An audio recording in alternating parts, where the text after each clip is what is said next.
Good afternoon, everybody, and good morning, depending on where you are. Nice to see you all. And we'll leave it a couple of minutes. We've got a few more people who are registered, so we'll give it a couple of minutes to let people join the meeting.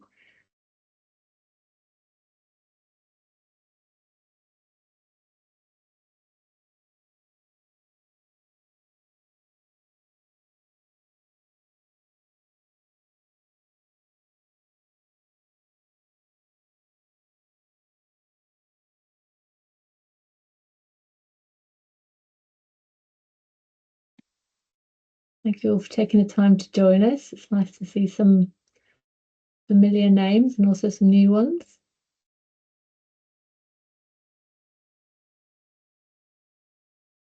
Give it a couple of minutes, just let everyone join who wants to. And then we'll get started.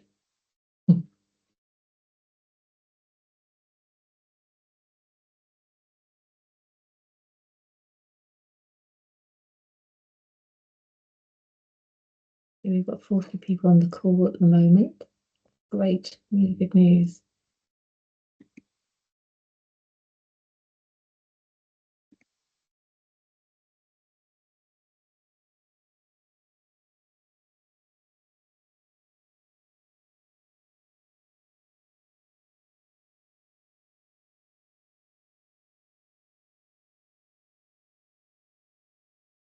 Okay. A couple of minutes past now, so perhaps we'll start.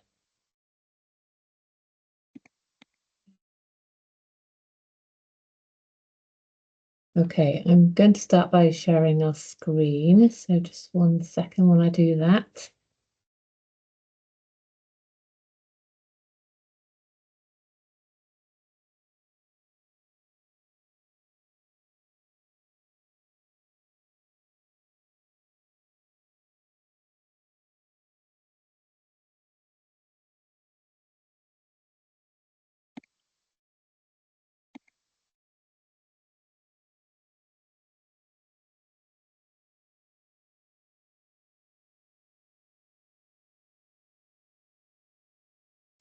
Okay, I hope that's now sharing the screen for everybody. So we'll make a start. So, good afternoon, everyone, and thank you very much for attending our webinar. My name is Catherine Savage, and this is my colleague, Kat Barker. And together we thought it'd be useful to provide this webinar to organisations looking to apply to EOCA for project funding, to explain the application process, to run through our funding criteria, and then open up the meeting for any questions you may have about the process. And we hope that you'll find it a useful event. As I hope you'll have noticed when you joined the webinar and we opened up the webinar, it is being recorded, and we hope to share it after the event on our website. So this may display your name, so please only stay if you're happy with that. So we'll now run through a presentation about EOCA and our funding application process and the funding criteria, and then we'll open up the meeting to any questions you may have. So please submit them via the chat function. So by way of a quick introduction to the European Outdoor Conservation Association, EOCA is a non-profit association which raises funds from and with the European outdoor leisure sector to conserve and protect wild landscapes around the world. Today we have over 140 members and partners who you can see listed here. EOCA raises funds through membership fees which our members pay, and also through fundraising activities and donations. Since the association was started in 2006, we've committed over 5.6 million euros into over 200 projects in 65 different countries around the world.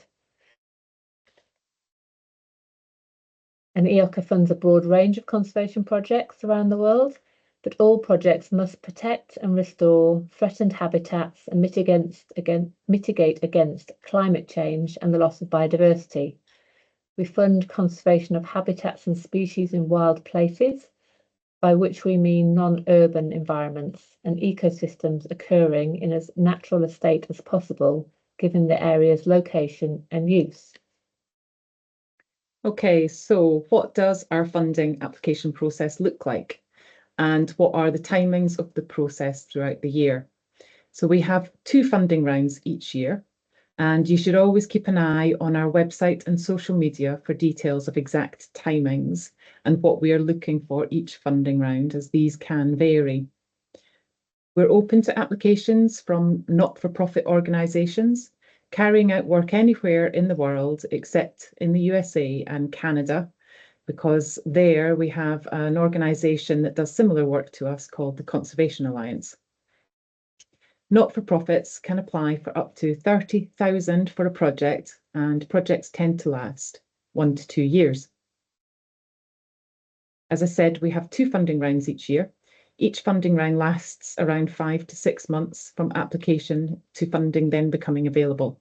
The timings may vary each year dependent on the number of applications received and other events being organised by EOCA, but these will be communicated each year. For this funding round, which is spring 2025, organisations can apply to us for funding during the month of November, so now we're open. We will close to applications at 12 noon GMT on the 29th of November, which is the last working day of this month. We then aim to go through all applications to assess them against our funding criteria and to create a shortlist by the end of February or the beginning of March, depending on the number of applications we receive. We will then hold votes in April time to select which projects on the shortlist will receive funding, and we'll talk about the votes a bit later on. Funding will then become available in April or May to the successful projects. And just a note for information that if you're actually thinking of applying in 2025, please do keep an eye out on our website and social media, as we are discussing possible alterations to how we organise our funding rounds and application process. But for today, in this webinar, we're talking about this current funding round with applications open until the 29th of November. In recent years, we've asked for a concept note first before requesting full applications from a short list of these applicants. But this time round, we're asking for the full application straight away in November. It's really important, therefore, that you read through all our funding criteria very carefully to ensure that projects meet them before investing all the time that the full application takes to complete. The application form, along with the predicted project impact document, can be downloaded from our website on the Apply for Funding page. We also require you to send in a budget, 2 references from organisations that have funded or worked with you in the past and can tell us how they've worked with you, a timeline of the project, and a document showing proof that your organisation is a not-for-profit organisation. Also, for our due diligence checks, we do require that you have an online presence, so a website or social media. Our application form also asks you to list 3 past successes. So please make sure that these past successes are relevant to the work you're proposing in your application, so that it can demonstrate to us any relevant experience you have in the area of work you're planning. You're also welcome to send in a few pictures or a short video to help us visualise the project area, the habitat you are working in, and the work you propose to do. Once we have all of the applications, we score each project based on our funding criteria. And from that, we will create a shortlist of 15 to 20 projects which best meet that criteria. And we're now going to take you through those funding criteria. So firstly, the project should protect, enhance or restore a threatened landscape, habitat or species. So describe to us in your application what the habitat that you plan to work in is like. What is the important biodiversity in the area? What are the threats to it? and how the project will be addressing those threats. How will the habitat be protected, enhanced, or restored? Remember that you are the experts on this, and so we need you to explain this really clearly to us. Point to note here is, when applying to EOCA, that there must be some hands-on conservation work involved, otherwise your project will not progress. Research, planning, engagement meetings, data collection, information campaigns are all really important elements of a project, but they are not what we think of as hands-on conservation work. These elements can be included in the project, but a significant amount of our funding must be for the hands-on element of the project. Hands-on conservation work means getting your hands dirty, basically. So that could be planting trees, removing invasive species, re-wetting bogs or peatlands, removing plastic pollution, coral reef restoration, or removing snares, for example. Secondly, the project must have a link to the outdoor enthusiast to make it relevant to EOCA members that are providing the funding for these projects. This means the area you're working in needs to hold an interest for people who like to visit the outdoors, such as climbers, walkers, bikers, kayakers, etc. Or people who simply like to be in nature for a walk. Or the species that you're going to be working to conserve is one that nature lovers or bird watchers would like to come to your area to see. Tell us in your application who currently visits the area and what you're planning to do as part of your project to engage with them. How will you enhance their experience? How will you educate and engage them in your project? How will you ensure that they are not having a negative impact on your project area? If no one ever visits your area, or it is so remote or heavily protected that no one is allowed to go there, then it's not something EOCA can fund. If you're looking to increase visitors to the area, then that's okay, as long as there's already some visitors there and that you have the capacity to bring them in a more sustainable manner. We look at how projects score on these first two criteria before deciding whether or not to take them further in the application process. So it's really important to look at whether your project meets these two criteria before applying. It's also important to get the balance right. Your project must meet the needs of the outdoor enthusiast, but the main focus of the work that we fund should be primarily the conservation work. So EOCA will not fund projects that are purely about accommodating outdoor enthusiasts without any actions which protect, enhance, or restore a habitat. Once a project gets through this first stage, we then assess it against a number of other criteria.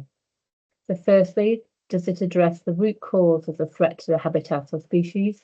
Is it addressing the specific issues?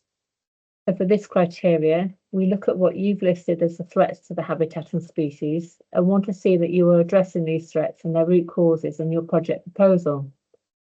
For example, are you addressing the reasons why there is human-wildlife conflict in the area? Perhaps by enhancing habitat or food or water sources for the wildlife away from where they come into conflict with people?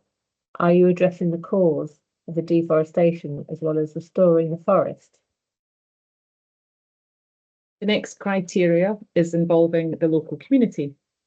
The project really has no hope of success without the support and engagement of the local community in and around the project area. All EOCA-funded projects must work with local communities.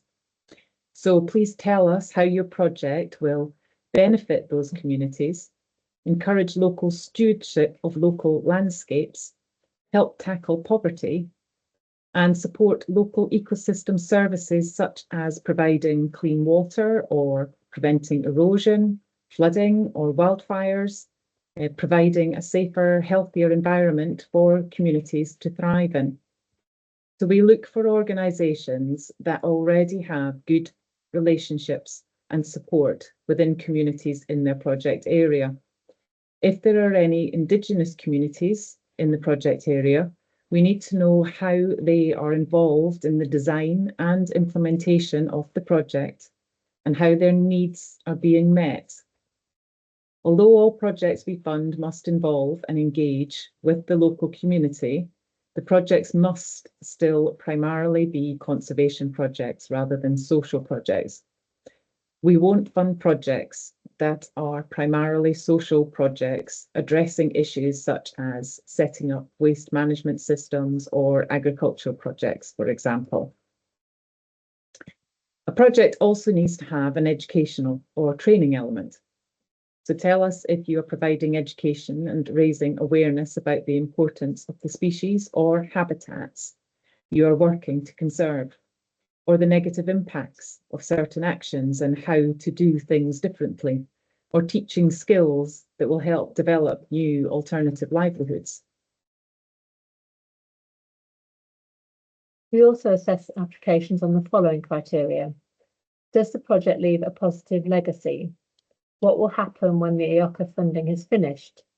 We look for projects where the funded organisation will stay involved in the project, or that the work that it has started, including education and training carried out and the support and agreement of the local community, will mean that the work will continue to grow and expand long after funding from EOCA has finished. Climate mitigation. As explained earlier, mitigating against climate change is a vital aspect of any project. So tell us about how your project restores or conserves a habitat that stores or sequesters carbon. Mitigating against biodiversity loss is also a vital aspect of the projects we support. So please tell us about the important biodiversity in your project area and how your project will protect or restore it and enable it to thrive. And wow factor. Extra points are available here for any inspiring project that perhaps does things a little bit differently or tries a new concept, or truly a holistic project that will make a real difference to a special habitat, landscape or community. We get so many applications, over 130 in the last funding round alone. How is yours different from all of the rest? How is a grant from EOCA going to make a real, tangible and exciting difference to the issues the area is facing? Okay, and finally on to objectives. Our application asks for 3 measurable and time-orientated objectives. These are vital because we use these to get an overall summary of what you are trying to achieve through the work you want to do. And if your project goes on to receive a grant from EOCA, each time you send us a report, we will look at them to see how far you have come in achieving what you set out to do. So that means we're looking for numbers and dates.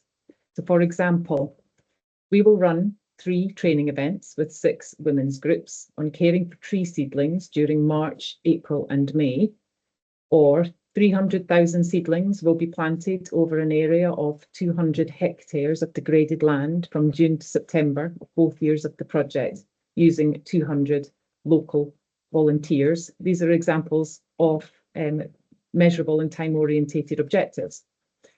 So examples of objectives that aren't measurable are raise awareness on climate change amongst visitors, or we will patrol the area to increase protection of the area. Neither of these says how this is going to be achieved, how you will know whether or not it has been successful, or when it is going to happen. Once we have scored all projects, we create a shortlist of the projects that best meet our criteria and which we would be happy to fund. We ask our scientific advisors to review our decisions at this point. They are all experts in different areas of conservation and provide valuable advice, comments, and additional questions to us at this stage in the process. They're an extremely useful panel for us, providing expert advice on a broad range of projects that we receive applications on. So once we have a confirmed shortlist of projects that we would be happy to fund, the projects that actually receive the funding are selected in 3 ways. There's a public vote, a members vote, and then potentially by individual members. So during the public vote, each project in the shortlist is presented online, and the general public, outdoor enthusiasts, nature lovers, and the project's own supporters can go onto our website and vote for their favourite projects. The public vote is 2 weeks of relatively hard work for the organisations in the vote, and we do very much appreciate the effort they all put in.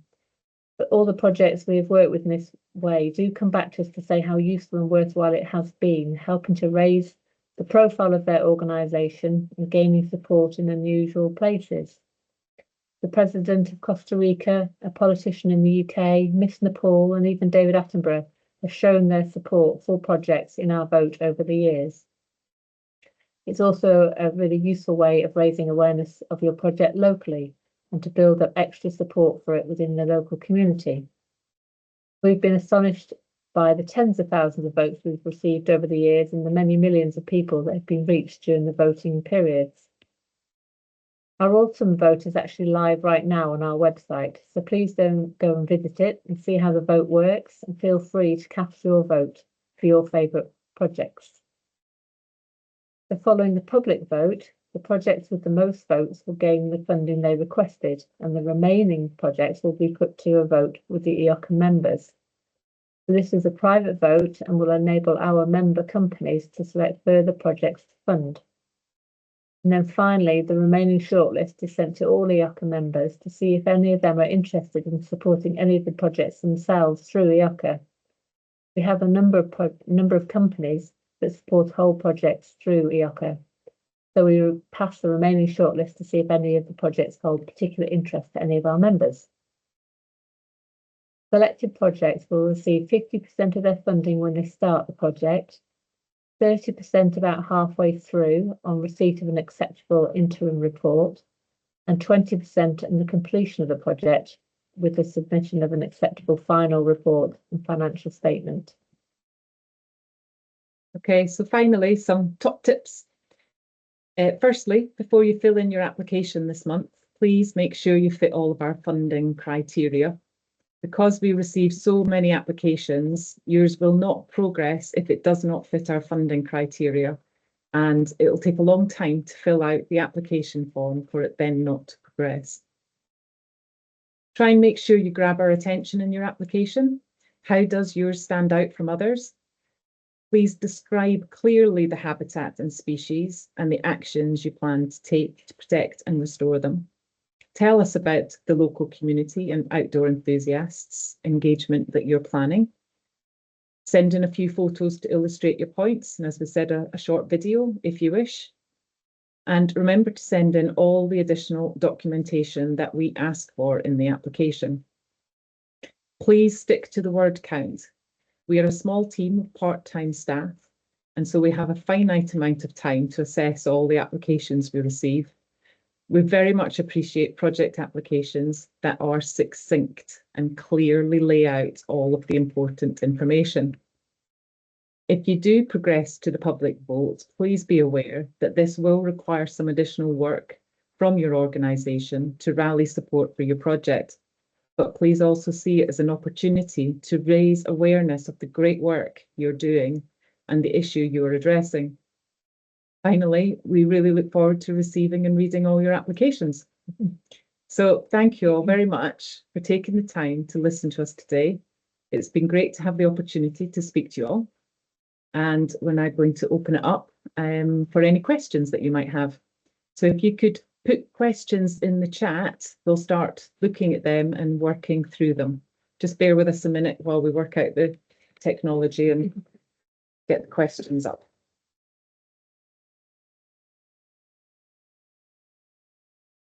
Okay, great, thank you. So we'll go to the chat and see, let's work our way from the top and see if I can answer your questions.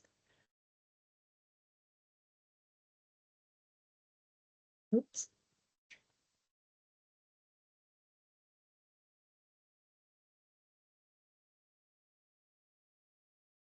It's jumped us down, hasn't it? Yeah. Okay. So I think we've got, yeah. So do we fund any research activities? Research is a really important part of conservation work, and we recognise that absolutely. There can be some elements of research within the whole project, but it can't be the main focus. The main focus must be the hands-on conservation work. So not 100% research project. Okay, so there's a question on, does the area have to be open to tourists? So some projects that you've funded that mention our Canopy Watch one, which people into forest canopies for research, conservation and education purposes by training scientists from developing countries. So yeah, that does have people visiting the area. If you don't have anybody visiting the area, then it won't be relevant to the outdoor enthusiast.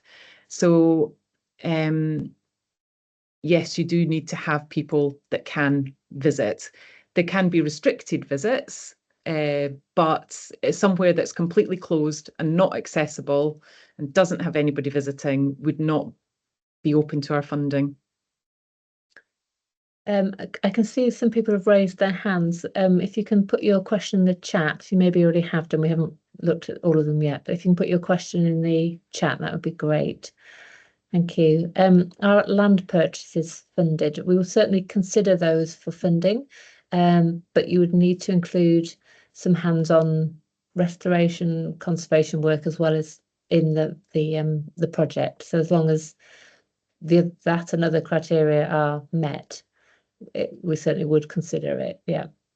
Did you mention that projects that involve agriculture won't be funded? A project that's solely about agriculture won't be funded. But if it's a project that involves restoration work in an area where to mitigate against damage, there's some agroforestry, some agricultural proposals for the local community to support them, that would be fine for our funding. You just have to make sure you have the balance right. So if your project is overwhelmingly agriculturally based, it won't receive funding. It can't receive funding from us. But if it's part of the project and an overall project that's supporting conservation and restoration, then yes, you can have some agricultural work in it. Yeah, or conservation on some farms, for example, looking at bird conservation and things like that. Yes. Yep. So long as there's restoration and funding, Exactly. restoration and the funding is mainly on that, then yes, Yeah, you can put in different aspects of agricultural work. yeah. There's another question about land purchase, which I hope I've already answered. You mentioned that 30,000 per proposal is the amount set. So the 30,000 can be the full project and you're applying to us for all the funding, or 30,000 could be part of a bigger project. I think that's perhaps what you're asking. So we can be a proportion of the total costs. And if you detail in your budget what the total project costs are and where you're getting other funding from or where you're looking for other funding for your project in your application, that's all the information we would need. Query about all the documentation being in English, including supporting letters. So your recommendation letters, you can send us them in the original language with the original signatures, but you do need to send a supporting translation of it. With regard to your not-for-profit status, that can be quite often a long document. You don't have to translate it all. You would need to highlight the section that's relevant to stating that you're not-for-profit and just translate that paragraph or sentence so that we can compare. Somebody from Morocco asking if it's possible to apply. Yes, absolutely. We don't fund projects in the US or Canada, like Kat said earlier, because there's another organisation doing similar things to us, but projects can apply from anywhere else around the world. So that's fine. So do projects that aim at initiating an education centre for community so that tourists can visit and support get funded. We would consider projects that involve that. We wouldn't fund the building of an education centre. We would fund helping educate people that are visiting the area or educating local community. We would like to see that there's already people visiting that area, that there's already outdoor enthusiasts there. And of course, the main part of the funding still needs to be on the conservation restoration work. Yeah. There's another question clarifying the outdoor enthusiast visitors. So asking if the visitors can be schools. Yes, they can be schools. We might class that as sort of the educational element of the project. So we do need to see that bird watchers or people who like to just be in nature or go for hikes or cycle rides, we do need to see that in your application. And hi, Natalia. I'm hoping I've said your name right. I've seen it written so many times and I'm not entirely sure that's how it's pronounced. Yes, we funded you. Great project in the Narcissi Valley. And yes, you can apply again. We just ask organisations that have been funded in the past for their project to have finished and been accepted, have their final report accepted. So yes, feel free to reapply. Would community-led forest patrols in a protected area be considered hands-on conservation? Yep, absolutely. Patrols do count as hands-on, particularly if they're removing snares, for example, or doing work of that nature as they go around their patrols. So yes. And a community-based human elephant conflict management project fit our criteria? Yes, if you look on our website, you should be able to find 2 projects that we've actually supported in the last few years, both mitigating against human-elephant conflict, one in Namibia and the other Ghana. Is it? Yes, I think it was in Ghana. So yes, if you look at our website, you'll see that we have supported 2 projects like that in the past. Have we got examples of well-presented proposals we can study? That's a really good question. It is something we have discussed in the past, isn't it? It is. It's a hard one to do because we need to get release permission from those projects that say have presented good proposals in the past, and because we get so many different projects from marine to upland restoration to forest restoration, it's hard to do one that encompasses all. Yeah, but it's perhaps something we should look at in the future. But yeah, they are very, very different, aren't they? All the different ones we get.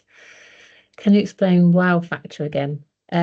Yep, so this is extra marks if it's a truly holistic project. You know, we feel like all the different elements and different criteria that we use to assess projects are all highly and well represented in their proposal.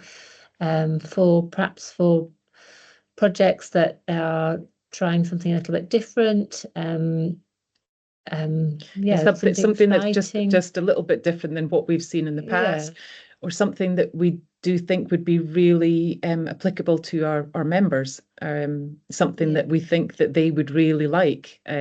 So you have to think of the outdoor enthusiast and something that's that little bit different.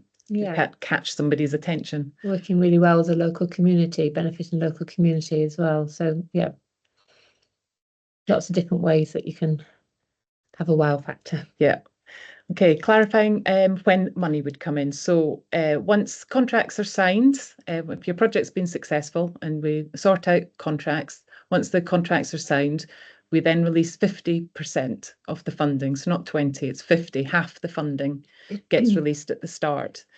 Then about halfway through your project, we ask for an interim report, which updates us as to what your project's been doing over the first half of the project, which is why we need your objectives to be time orientated and measurable.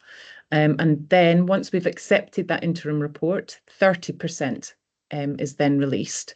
And then once your project is completely finished, and you've submitted your final report and we've accepted that, then 20%, the final 20% would be released.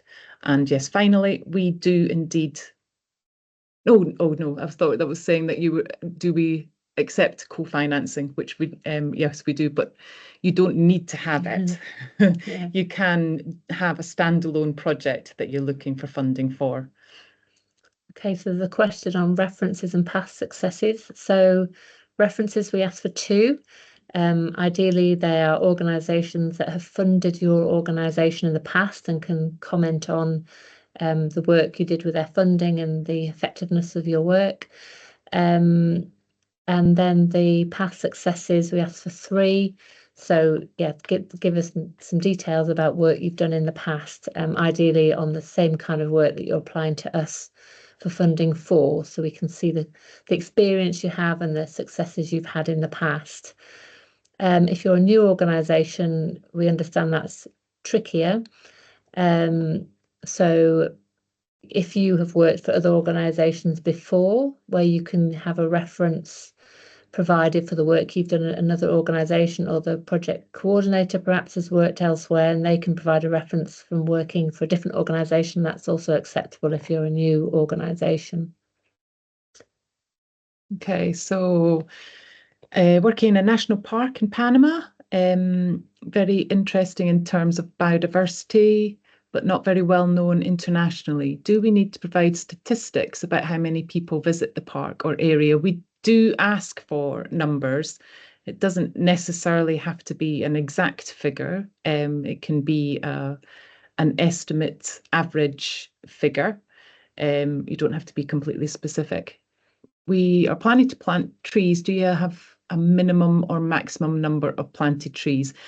No, we don't. This is where we would like you to explain from your point of view as people on the ground and experts as to the area that you're working in, why you're choosing a specific area, what's actually in that area already, so what's then needed. So if it's a severely degraded area, you need to explain why it's degraded, what tree species you're looking at and why, how many you're looking at planting and why, and you explain it to us because you're the experts working on the ground, but we don't have a minimum or a maximum.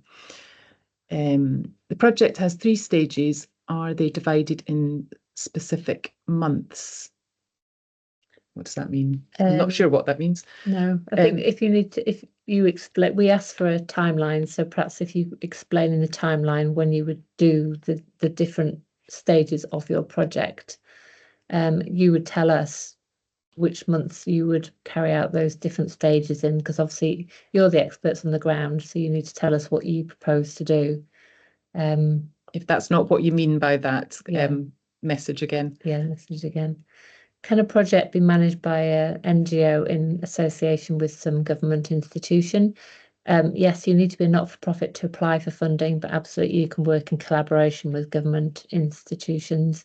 If you have specific questions, we should add, on any of this, you can always drop us an email at info@eocaconservation.org, and we can answer any specific questions, or if we've not answered yours correctly, or you think about another question later, please do email us. Can a city council apply? If it's a not-for-profit and you're actually working outside of a city and in an area, in a wild place in as natural a state as possible, it's when you say city council, what we picture here in the UK would not be somebody that works in an outdoor setting in a wild area doing restoration work or what have you. So that's quite a difficult one to answer because it might be different from in a location where you're living and working in. So yes, if it's purely working in a city, then no. But if you're doing work outside in a natural wild area, then yes, so long as you're not for profit. In French, I'll let Kat read while I just go on to the next one. Yes, somebody's asked for an email or means of communication or clarification of questions. I'm going to just put our email in the chat for that one. So it's info@eocaconservation.org if you want to ask any clarification questions. Right, okay, so the French. In French, unfortunately, we can't translate it into French for you. The time to do that is just not possible with us all being part-time and difficult for time management. So unfortunately, we can't translate into French for you.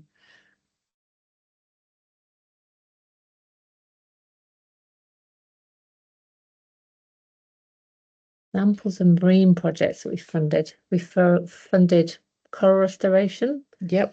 Seagrass, seaweed restoration. We funded plastic pollution projects which have cleaned up plastic on beaches and in water. We funded the setting up of local marine reserves. A lot of our recent ones have been more on the coral restoration side. So, yeah. There is a search function on our website as well. So if you go to projects and then past projects, you can do a search there. So I believe one of the criteria is water. So that'll bring up marine and freshwater, I believe. But you can see examples by using that search function. Is it possible to fund a project that is not fully implemented yet in the ecotourism area, but some activities are already being implemented? Yes, definitely. If you've got ecotourism started off and you've got things that you're wanting to be doing, obviously still involving the restoration, hands-on conservation side, but you're wanting to improve on the ecotourism side, yep, that's fine for applying to us. Is there any projects that we funded in Kenya? Again, if you go onto our website, you can, and past projects, you can do a search on certainly regions, not individual countries, I don't think. But that'll bring up the projects that we funded in the past. We've done yeah, Mount Kenya we've funded in the past, haven't we? Yeah, so yes, for specific countries or types of work, the search function on our website hopefully will answer questions that people have on that. I'm just going to check in the Q&A, check if anybody's put any questions in there. We've got to the bottom of the chat. And we've just answered that one on ecotourism, hopefully. Yeah, there's nothing else in there.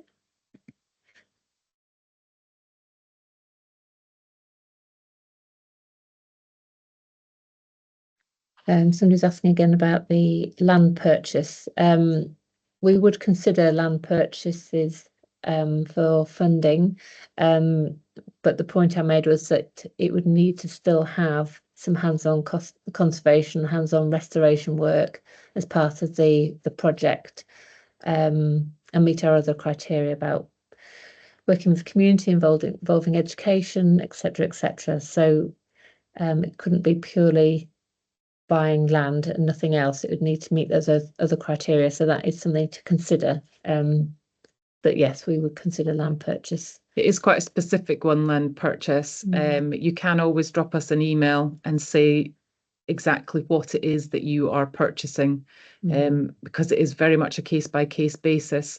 So you might want to just check with us what land it is that you're looking at purchasing for us to then say whether it's worthwhile you filling out an application.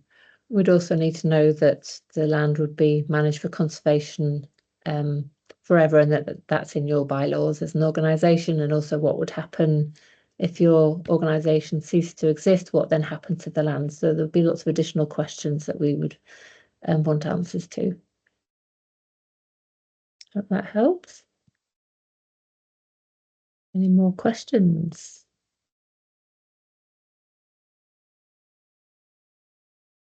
Okay, no problem.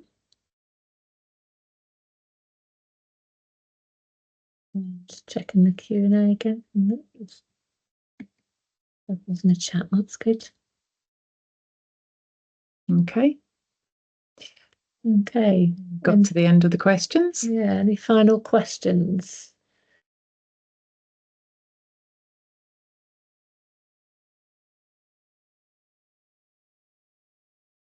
Doesn't look like it. Well, like we've said, do email if you've got any specific questions or you think of something afterwards that you haven't thought of during the webinar.